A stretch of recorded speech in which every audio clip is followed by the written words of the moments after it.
Hi, my name is Richie and I'm a student physical therapist at Campbell University. Today we're going to be talking about the posterior medial displacement with valgus stress test of the knee. This test is going to be checking for the posterior medial instability. And the possible structures that are damaged are the PCL, the posterior oblique ligament, the MCL, posterior medial capsule, and ACL.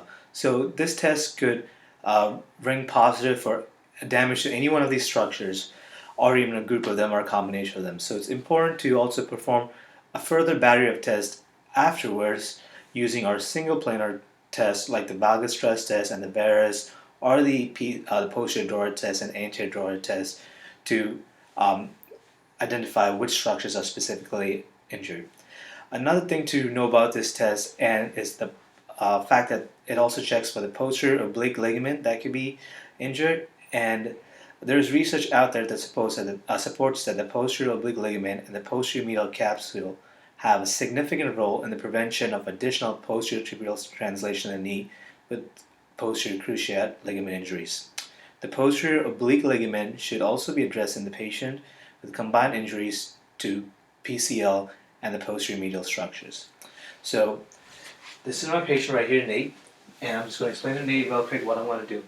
Nate, so I see that as you walk, you're having a little bit of issues at your knee. So I'm going to just perform a test to see if there's any structures that could be possibly damaged.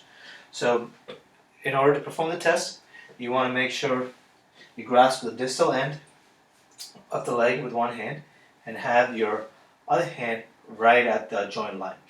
So we want to start from a very slightly flexed, and you want to, the direction of the force is going to be posterior and medial, so it's going to be going down that way. And you want to make sure you're going towards full extension, so it's going to look something like that. So Nate, I'm just going to push down, and I want you to know if there's any pain or any symptoms that could be reproduced with it that you've had in the past. But a positive test is actually a sag of the tibia. So this is how the test is going to look. Any pain or any reproduction symptoms of this, Nate? Nope. No. So Nate has no symptoms regarding his posterior medial structures.